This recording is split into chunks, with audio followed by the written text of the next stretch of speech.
आज मैं विशेष रूप से ही आया हूँ।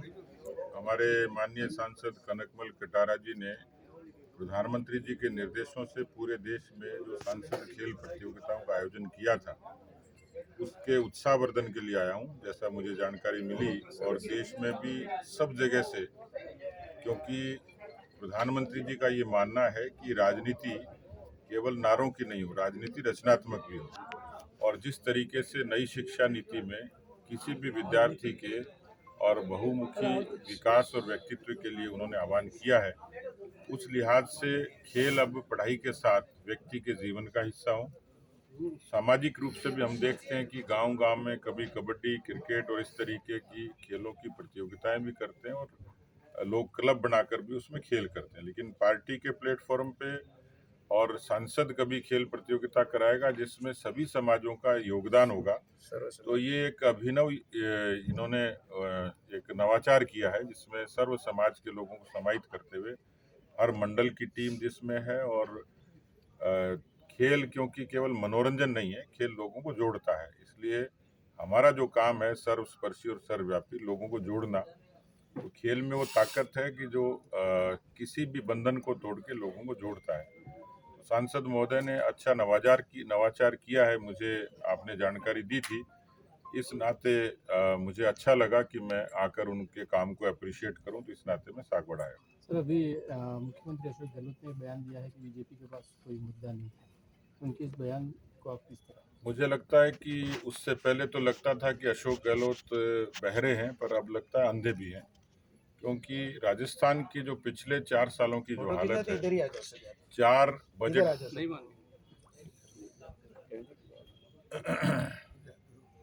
मुख्यमंत्री अशोक गहलोत यदि ऐसा कहते हैं तो पहले जानकारी मिली थी कि लोगों की नहीं सुनते हैं, बहरे हैं, और अब लगता है अंधे भी हैं। क्योंकि राजस्थान के हर किसी व्यक्ति को पता है कि 4 सालों में राजस्थान की हालत क्या हुई है। राजस्थान में कानून का राज खत्म हो गया। राजस्थान के किसान 18,000 किसानों की जमीन नीलाम हुई। राजस्थान के पिछले 4 वर्षों के नौजवानों की आत्महत्याओं का आंकड़ा है 10,000, जिसमें 2,500 विद्यार्थी हैं। यानी आज बेरोजगारी 28.3% है। Centre for monitoring of Indian economy, ये संस्था ने जो आंकड़े जुटाए हैं उसमें देश की बेरोजगारी प्रतिशत है 7 और राजस्थान की है 28.3%।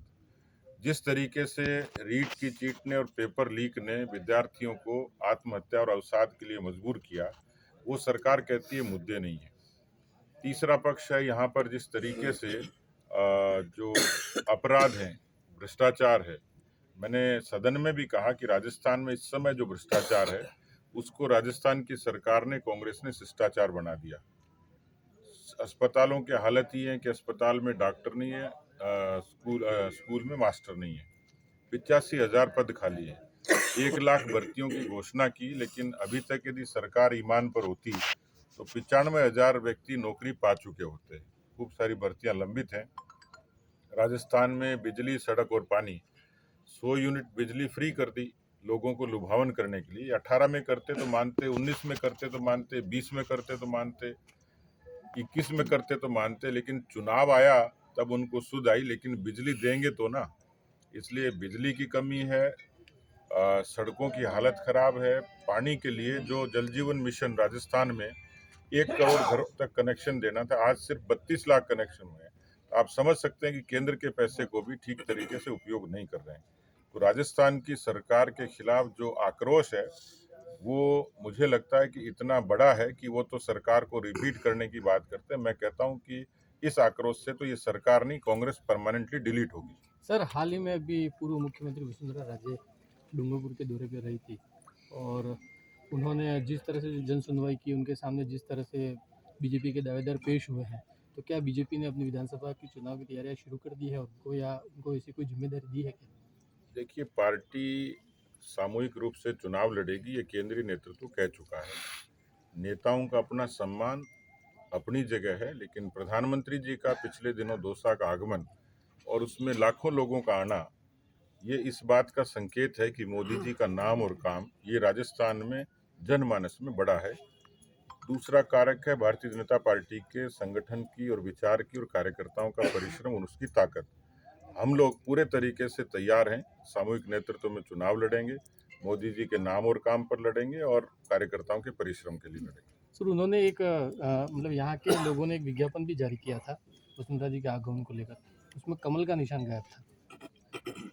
देखिए, कमल का मुझे देखा नहीं मैंने विज्ञापन, बाकी तो कमल का निशान तो पूरी दुनिया में छा रहा है, तो गायब होने का प्रश्न ही नहीं है।